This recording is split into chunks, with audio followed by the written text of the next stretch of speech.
Shalom Sobat Samas yang dikasihi Tuhan, salam jumpa kembali dalam Sapaan Damai Sejahtera Jumat 22 Maret 2024. Hari ini kita akan membahas perkataan salib yang ketiga, yaitu Ibu, inilah anakmu. Mari kita bersama memohon pimpinan Roh Kudus untuk merenungkan relasi yang indah yang diungkap oleh Tuhan Yesus. Allah sumber hikmat yang memberi kami teladan kehidupan melalui Tuhan Yesus. Kami ingin mempelajari relasi yang hangat dan membangun dalam persekutuan tubuh Kristus. Kiranya teladan Kristus membimbing kami untuk mengalami relasi yang sehat dengan sesama. Kiranya terang firman-Mu memampukan kami memahami pengajaran Kristus dalam membangun relasi. Di dalam Tuhan Yesus, Sang Kepala dari tubuh yang telah dikuduskan oleh Allah, kami memohon. Amin. Sobat Samas yang dikasihi Tuhan, bacaan hari ini diambil dari Injil Tuhan Yesus Kristus menurut Yohanes pasal 19 ayat 25-27. Dan dekat salib Yesus berdiri ibunya dan saudara ibunya, Maria, istri Klopas, dan Maria Magdalena. Ketika Yesus melihat ibunya dan murid yang dikasihnya di sampingnya, berkatalah ia kepada ibunya, "Ibu, inilah anakmu." Kemudian katanya kepada muridnya, "Inilah ibumu." Dan sejak saat itu, murid itu menerima dia di dalam rumahnya.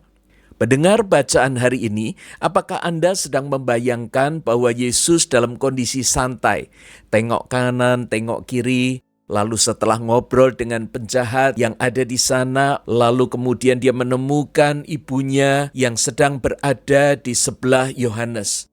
Karena Tuhan Yesus merasa kasihan, sehingga dia main perintah kepada Yohanes agar mau merawat ibunya.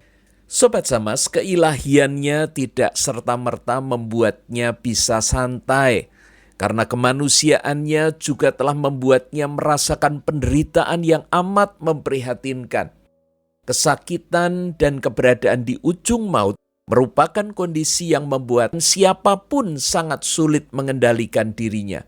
Fokusnya hanya satu, yaitu menghadapi kesakitan dan kengerian.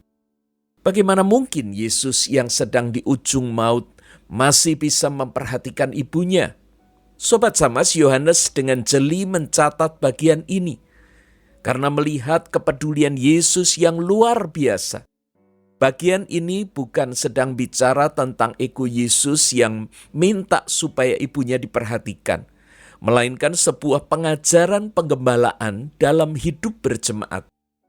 Bagian ini tidak bisa begitu saja dilewati atau di-skip, karena setelah kematian Yesus, murid-murid ataupun para pengikutnya akan tercerai-berai untuk menuju tujuan mereka masing-masing. Dan jika Yesus menunda, mungkin panggilan penggembalaan ini tidak akan punya waktu lagi. Yesus sudah berada di menit-menit terakhir hidupnya. Mari kita melihat 2 poin penting di dalam perkataan salib yang ketiga ini. Yang pertama, pengajaran penggembalaan dalam hidup berjemaat. Bukankah lebih mudah bagi Yesus untuk menitipkan ibunya kepada istri Klopas atau Maria Magdalena? Mengapa ia justru menitipkannya kepada Yohanes?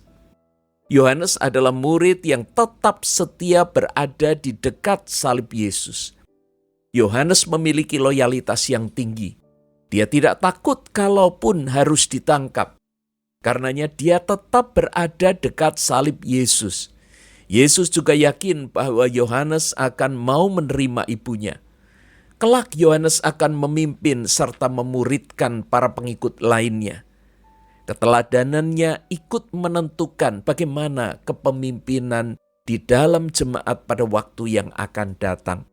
Dalam perjalanan kita mengikut Kristus, kita harus belajar tentang kesetiaan, keberanian, sekaligus kerelaan berkorban.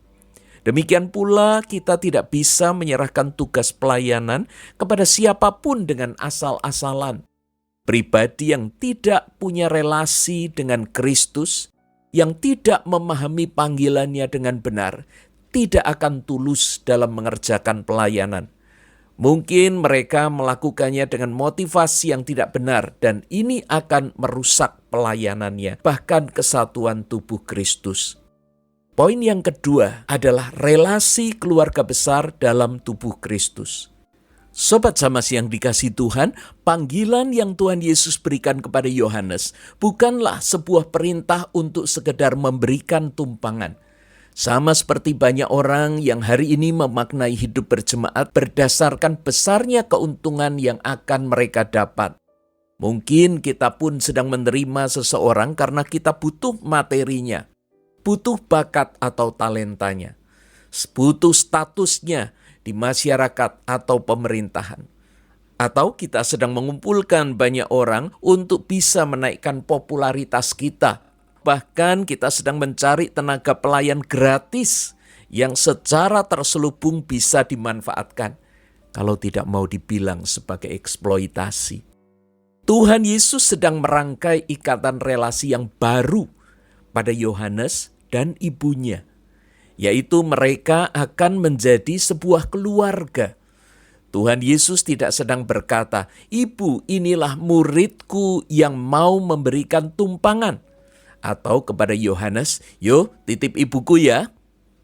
Ada perbedaan besar dalam pemaknaan baru yang Tuhan Yesus tanamkan.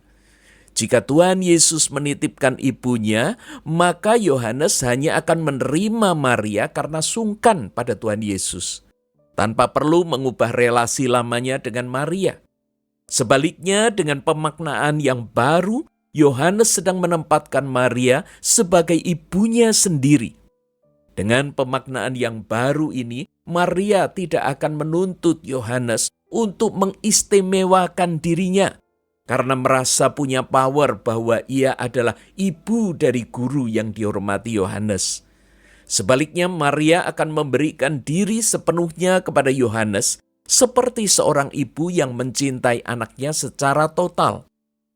Mengapa dalam hidup berjemaat sulit dijumpai kekeluargaan yang tulus dan total? Karena setiap orang menuntut untuk diperlakukan istimewa, sementara tidak cukup memberikan dirinya.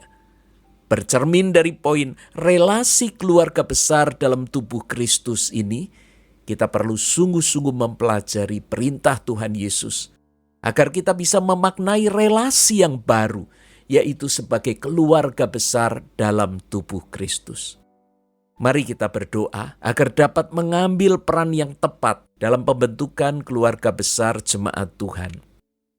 Allah yang meletakkan kami dalam keluarga besar tubuh Kristus, kami bersyukur karena dapat mewarisi wasiat yang sangat berharga ini. Melalui perkataan salib yang ketiga ini, tolonglah kami untuk menaklukkan diri seperti Yohanes dan Maria ibu Yesus, sehingga kami dapat mengalami kepenuhan berkat-Mu dalam relasi keluarga yang baru. Dalam nama Yesus kami berdoa. Amin.